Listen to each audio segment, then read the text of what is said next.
నమస్తే కృష్ణ కుమార్ గారు, welcome to icon politics. నమస్తే. ఎస్ మేడం, నిన్నటి నుంచి ఒక టాపిక్ అనేది బాగా హల్చల్ జరుగుతుంది మార్కెట్ లో. ఏంటంటే ఏదైతే హెచ్కే పర్మనెంట్ అని ఒక హాస్పిటల్ ఇనాగ్రేషన్ కి, ఒక షాపింగ్ మాల్ కి కూడా అంతమంది సెలబ్రిటీస్ రారు, కానీ ఒక హాస్పిటల్ ఓపెనింగ్ కి చాలా మంది సెలబ్రిటీస్ కానీ పెద్ద పెద్ద ఇన్ఫ్లుయెన్సెస్ కానీ వాళ్ళందరినీ తీసుకురావడం జరిగింది. సో ఇలా చాలా బ్రాంచెస్ ఓపెన్ చేసేది జరిగింది. కానీ ఇక్కడ ప్రాబ్లం ఏంటంటే మేడం, చాలా మంది అక్కడికి వెళ్ళిన ఎవరైతే పేషెంట్స్ క్లయింట్స్ ఉన్నారో అక్కడ కాస్ట్ అనేది బీభత్సంగా ఉంటుంది. ఏదైతే స్కిన్ పైన ఆ, తెలిసి తెలియనట్టు వాళ్ళు కూడా ఏం చేస్తున్నారో వాళ్ళకే తెలీదు. ఒక డర్మటాలజిస్ట్ ఏదైతే మిషన్ మొత్తం అవి మొత్తం ఆపరేట్ చేయాలి, కానీ అక్కడ వేరే వాళ్ళు ఆపరేట్ చేస్తున్నారు. ఎవరైతే పెద్ద పెద్ద ఇన్ఫ్లుయెన్సర్స్ ఉన్నారో వాళ్ళు ఇన్ఫ్లుయెన్స్ చేయడం, వాళ్ళు వీడియోస్ పెట్టడం వల్ల మేము అక్కడికి వెళ్ళడం జరిగింది. తీరా రిజల్ట్స్ చూస్తే వెరీ బ్యాడ్. ఇంకోటి ఏంటంటే అక్కడ సరిగ్గా డాక్టర్ అంటూ లేడంట మేడం. రూపాయలు విలువ చేసే ఆయింట్మెంట్ ని 1500లకు అమ్ముతున్నారు. 3000 వాళ్ళ ఇష్టారాజ్యం అయిపోతుంది. సో వాళ్ళ మీద ఒక కేసు అనేది కూడా ఫైల్ చేయడం జరిగింది. సో ఈ తరహా ఇన్ఫ్లుయెన్సెస్ ఏదైతే ఇన్ఫ్లుయెన్సెస్ ను ఇక్కడికి వెళ్ళండి మేము ఇక్కడే చేయించుకున్నాడు అని ఏదైతే వాళ్ళు చెప్తున్నారో, రాంగ్ మెసేజ్ ఇస్తున్నారో, సో అది ఎంతవరకు సమంజసం అని అంటారు? దీని పట్ల మీ అభిప్రాయం ఏంటి మేడం? ముందుగా సెలబ్రిటీలు వాళ్ళకున్న సెలబ్రిటీ హోదాని, వాళ్ళకున్న సొసైటీలో వాళ్ళకున్న ఇన్ఫ్లుయెన్స్ ని చూపించుకొని వాళ్ళు ఎండార్స్మెంట్లు తీసుకోవడం చాలా మామూలు అయిపోయింది. అయితే ఇది ఇంతకు ముందు సినిమా యాక్టర్లకి క్రికెటర్లకి వేళ వరకునే మాత్రమే ఉండేది. కానీ ఇప్పుడు అది ఎక్కడికి వెళ్ళిందంటే ఈ సోషల్ మీడియా ఇన్ఫ్లుయెన్సర్లు అని బ్లాగులు నిర్వహించే వాళ్ళు, లేకపోతే సోషల్ మీడియాలో మాట్లాడేవాళ్ళు, యూట్యూబ్ ఛానల్లో నడిపేవాళ్ళు, ఇవాళ ప్రతి ఒక్క సెలబ్రిటీకి ఒక యూట్యూబ్ ఛానల్ ఉండటం చాలా పరిపాటి అయిపోయింది. ఒకవేళ వాళ్ళకి యూట్యూబ్ ఛానల్ లేకపోయినా కానీ ఇంకొక యూట్యూబ్ ఛానల్లో వాళ్ళు రెగ్యులర్ గా ఇంటర్వ్యూలు ఇవ్వడం అనేది పరిపాటిగా మారింది. ఇప్పుడు ఏ వ్యాపారానికైనా ప్రచారమే మొదటగా పనిచేసేది. తరువాతే అంటే వాళ్ళు బాగా చేశారు అని తెలిసి మౌత్ పబ్లిసిటీ ద్వారా కావచ్చు, ఎలాగైనా వాళ్ళ హాస్పిటల్ హిస్టరీని బట్టి వాళ్ళకి ప్రాక్టీస్ రావటం అనేది మామూలు. కానీ ఇప్పుడు వాళ్ళు ఎలా అయిపోయారంటే అంత ఓపిక లేదు.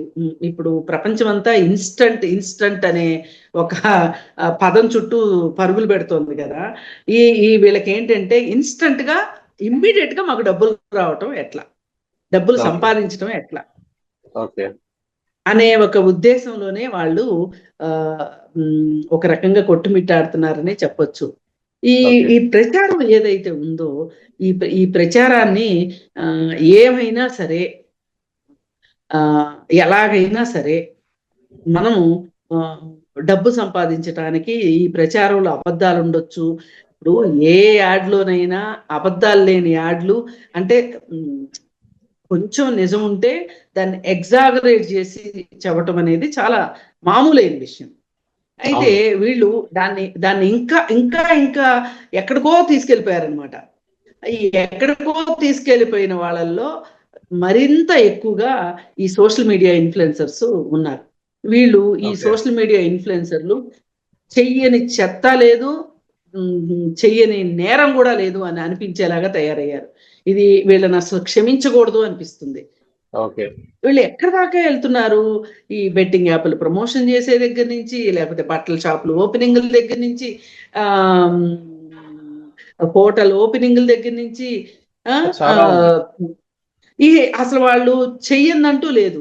ఇప్పుడు వీళ్ళు ఎంచుకున్నది ఏంటి అంటే, ఇప్పుడు ఈ హాస్పిటల్ వాళ్ళు మరి కాస్త ముందలకు అడుగేసేసి మొత్తం ఈ ప్రచారం మీదనే వాళ్ళు మొత్తం ఆధారపడ్డారు అనిపిస్తుంది. ఈ ప్రచారం అంటే ఒక పెద్ద షాపింగ్ మాల్ ఓపెనింగ్ కో, పెద్ద రెస్టారెంట్ ఓపెనింగ్ కో, ఎవరెవరినైతే సెలబ్రిటీస్ ని పిలుస్తామో ఆ సెలబ్రిటీస్ అందరినీ పిలిచారు. మరి ఈ సెలబ్రిటీస్ ఊరికే వస్తారా, డబ్బులు తీసుకోకుండా వస్తారా అంటే రారు. ఆ సెలబ్రిటీస్ మీద పెట్టే ఖర్చు కి 10 సంపాదించవచ్చు అనే ఒక ధీమా మనం చూస్తున్నాం.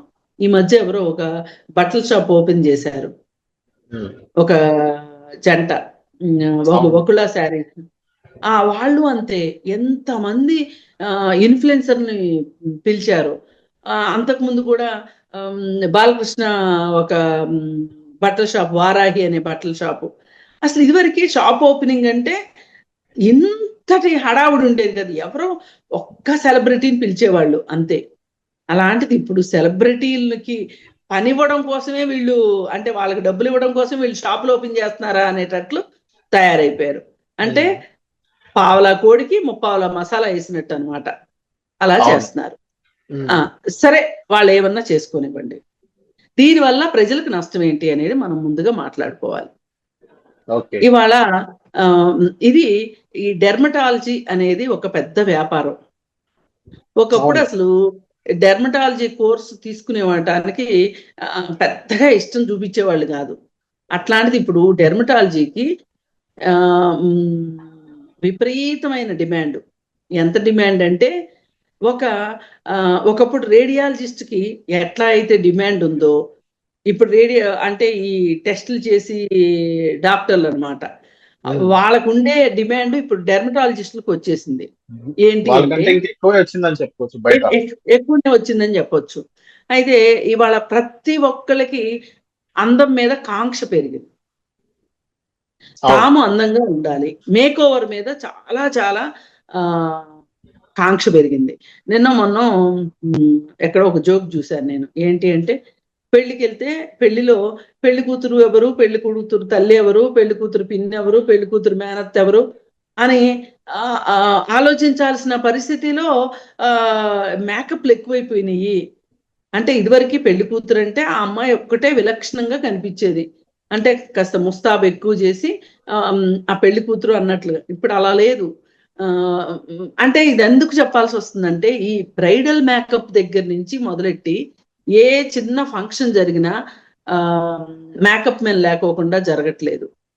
చీర కట్టాలి అంటే చీర కట్టుకోవడము అనేది అది మామూలుగా అసంకల్పితంగా మనకి వచ్చే వెన్నతో పెట్టిన విద్య లాంటిది. అట్లాంటిది చీర కట్టడం కోసం, శారీ డ్రేపింగ్ కోసం మనుషుల్ని పిలిపించుకుంటున్నారు అని అంటే ఇంకా ఆలోచించాల్సిన ఇదనమాట. అంటే ఇది ఒక రకంగా వింతపోకడనే చెప్పుకోవచ్చు.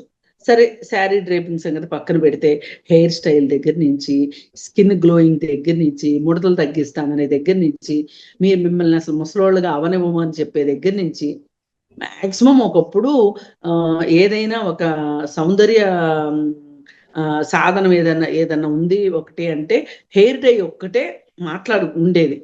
అలాంటి హెయిర్ డై స్థానంలో బోల్డ్ క్రీములు, బోల్డ్ అసలు స్కిన్ పీలింగ్ అంట, స్కిన్ ఏవేవో అసలు వాళ్ళు ఏం చేస్తున్నారో.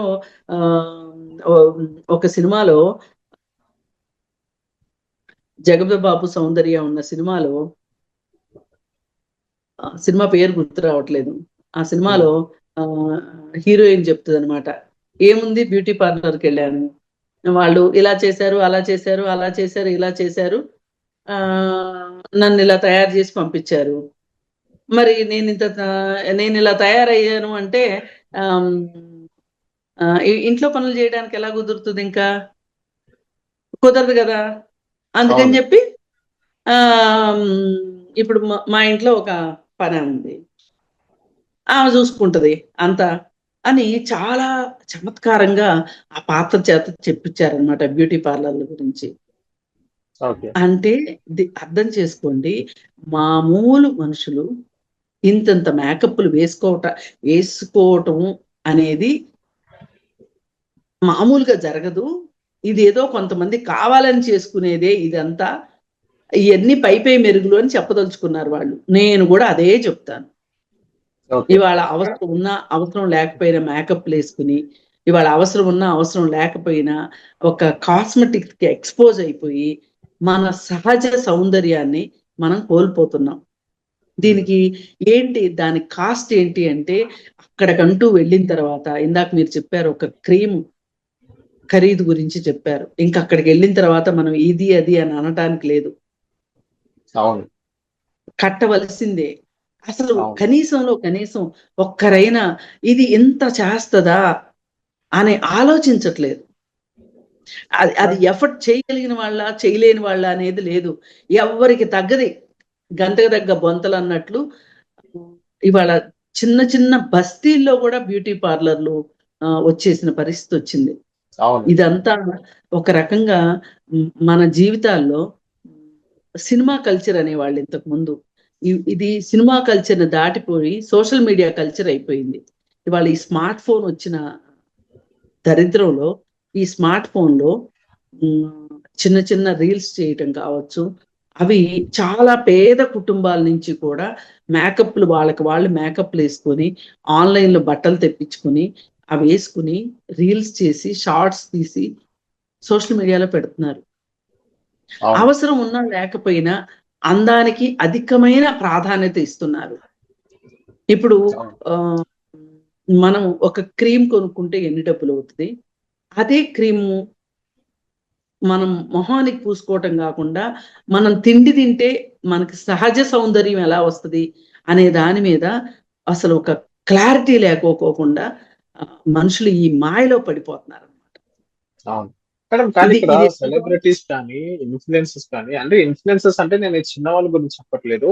బిగ్ బాస్ రేంజ్ ఇన్‌ఫ్లుయెన్సర్స్ ఇప్పుడు వాళ్ళందరూ.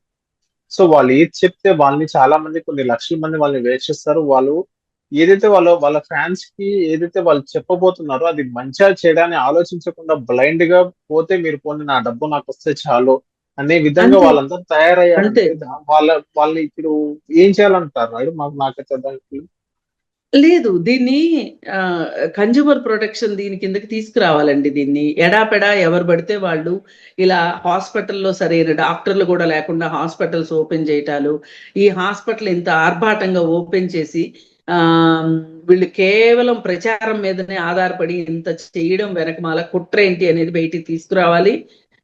ఓకే. అలాగే ఈ ఈ మొన్న గూడా ఆహ్, మహేష్ బాబుకి ఈడీ నోటీసులిచ్చింది.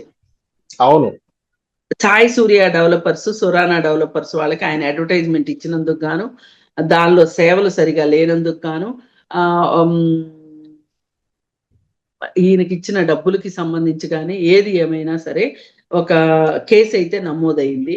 అంతకుముందు 'సుమ' అడ్వర్టైజ్‌మెంట్ ఇచ్చిన దాని గురించి, అలాగే అంతకుముందు 'త్రిష' అడ్వర్టైజ్‌మెంట్ ఇచ్చిన దానికి, అలాగే 'రామ్ చరణ్' అడ్వర్టైజ్‌మెంట్ ఇచ్చిన దానికి, ఇప్పుడు వీళ్ళందరూ ఇచ్చిన అడ్వర్టైజ్‌మెంట్‌లు ఇచ్చిన కంపెనీలన్నీ మూసేశారు. అవును. ఈ కంపెనీలన్నీ మూసేశారు. ఇప్పుడు మీ మాటలు నమ్మి అమాయకులైన కస్టమర్సు ఆహ్, ఇన్‌ఫ్లుయెన్స్ అయ్యి కొనుక్కుంటే, మీకు బాధ్యత లేదా మరి ఆ విషయంలో? అసలు మీరొక ప్రొడక్ట్‌ని మీరు ఇది మంచిది అని చెప్తున్నారు అంటే, నిజంగా అది మంచిదని చెప్తున్నారా? మీకు డబ్బులిస్తున్నారు కాబట్టి చెప్తున్నారా? ఒక్క చిన్న ఆత్మ పరిశీలన అయితే చేసుకోవాలి గదా! అవును. ఇప్పుడు మీ వీడియో ఒక 1,00,000 మంది చూస్తున్నారు, 2,00,000 మంది చూస్తున్నారు అంటే, ఆ 1,00,000 మందికి, 2,00,000 మందిలో కి మీరు ఒక మంచి మాట చెప్పారన్న తృప్తి మీకుంటదా అసలు? ఉండదు. అది ఎందుకు ఇంత దిగజారిపోతున్నాం మనం డబ్బుల కోసం? అలీ వైఫ్ కావచ్చు, ఇప్పుడు మొన్న బెట్టింగ్ యాప్స్ గురించి బెట్టింగ్ యాప్స్ అవును. ప్రమోషన్స్ గురించి ఇంత గొడవ రచ్చ రచ్చ జరిగింది. అయినా గాని అవును. మీకు సిగ్గు రాలేదు. మీరసలు ఏమాత్రం దున్నపోతు మీద వర్షం కురిసినట్టుంది అంటే ఏం చెప్పాలి? ఇప్పుడు ఆల్రెడీ మీకున్న డబ్బులకి, మీకున్న స్టేటస్‌కి మీరు ఇలా ఆహ్, ఈ క్రీమ్ పూసుకోండి, ఆ క్రీమ్ పూసుకోండి, పొద్దున పూసుకుంటే సాయంత్రానికి రంగొచ్చేస్తారు. అవును అసలు మేడం. ఈ కలర్ మీద ఇంత పిచ్చి తీసుకురావడం, ఇవన్నీ కూడా ఆహ్, ఒకప్పుడు ఇవి మల్టీనేషనల్ కంపెనీల కుట్ర అనుకునేవాళ్ళం మేము. కానీ ఆ మల్టీనేషనల్ కంపెనీల కుట్రలో వీళ్ళు కూడా భాగస్వాములవుతున్నారు. అప్పట్లో ఇంత అడ్వర్టైజ్‌మెంట్ ఉండేది కాదు. అంటే ఇంత అవును. మనకి రోజు తెలిసే ఒక వ్యక్తి అడ్వర్టైజ్‌మెంట్ ఇవ్వటం అనేది ఉండేది కాదు. ఐశ్వర్య రాయ్ అడ్వర్టైజ్‌మెంట్ ఇచ్చేది. ఇప్పుడు 'లారియల్' అని ఒక కంపెనీకి ఐశ్వర్య రాయ్ ఒకప్పుడు అడ్వర్టైజ్‌మెంట్ ఇచ్చేది. లోరియల్. వాళ్ళకి అసలు లారియల్ అని పలకటం కూడా రాదు రాదు పల్లెటూర్లలో వాళ్ళకి. వాళ్ళు ఏం చెప్తారంటే ఐశ్వర్యరాయ్ చెప్పిన షాంపూ ఉంది అది ఇవ్వండి అని అడుగుతారు షాప్కి వెళ్ళి. లేదు అంటే చేయి పెట్టి చూపించి ఈ షాంపూ కావాలని అడుగుతారు. అవును. ఇది ఇది ఈ ఇన్ఫ్లుయెన్స్ చేయడం అనేది, మీరు ఒక్కొక్క దానికి కోట్లు కోట్లు తీసుకుంటున్నారు కదా, ఈ డబ్బులన్నీ ఎవరి మీద పడతాయి? ఆ ప్రొడక్షన్ కాస్ట్ మీదే పడుతుంది కదా. అవును. అంటే ఎవరు ఇంతంత ఆలోచించట్లేదండి. ఎవరికి వాళ్ళకి మాకు డబ్బులు వచ్చాయా లేదా అని మాత్రమే ఆలోచిస్తున్నారు. ఏది ఏమైనా ఈ హాస్పిటల్ విషయంలో కన్జ్యూమర్ ప్రొటెక్షన్ రైట్స్ ఉంటాయి. ఆ కన్జ్యూమర్ ఫోరం వాళ్ళుగా ఎవరో ఒకళ్ళు దీనిలో ఇన్వాల్వ్ అవ్వవలసిందే. అయితే గాని వాళ్ళ ఆట కట్ అవ్వదు అనమాట. అవును. Okay. So thank you ma'am. మైకాన్ పాలిటిక్స్ థ్యాంక్ వచ్చినందుకు. యూ.